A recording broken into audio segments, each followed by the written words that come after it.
December മാസം ഇവിടെ എന്തൊക്കെ മാറ്റങ്ങളാണ് ഉണ്ടായെന്നുള്ള അറിയണ്ടേ? ദാ ഈ കാണുന്നതൊക്കെ തന്നെയാണ് പ്രധാന മാറ്റങ്ങളും വിശേഷങ്ങളും എന്ന് പറയുന്നത്. ഓരോ ചെടികളിലും ഇത് കണ്ടോ, മഞ്ഞുനീർ കണങ്ങൾ പൂവിട്ട് കഴിഞ്ഞ് ഇങ്ങനെ എല്ലാ ഭാഗങ്ങളിലും മഞ്ഞ് നിറഞ്ഞു കഴിഞ്ഞ് -12 ഇപ്പോഴത്തെ ഫീലിംഗ് എന്ന് പറയുന്നത്. പിന്നെ ഇടതൂർന്ന് ഈ മഞ്ഞ് വീഴ്ച,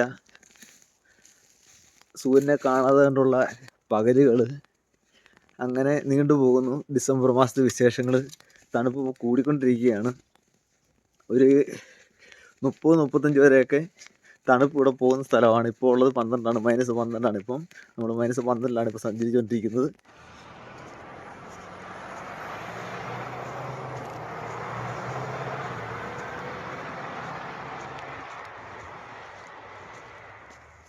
പൂർണ്ണമായും മഞ്ഞിനാൽ മൂടിക്കൊണ്ടിരിക്കുന്ന ഈ കാഴ്ചകൾ തന്നെയാണ് ഡിസംബർ മാസത്തെ ഏറ്റവും വലിയ പ്രത്യേകതയും ഭംഗിയും.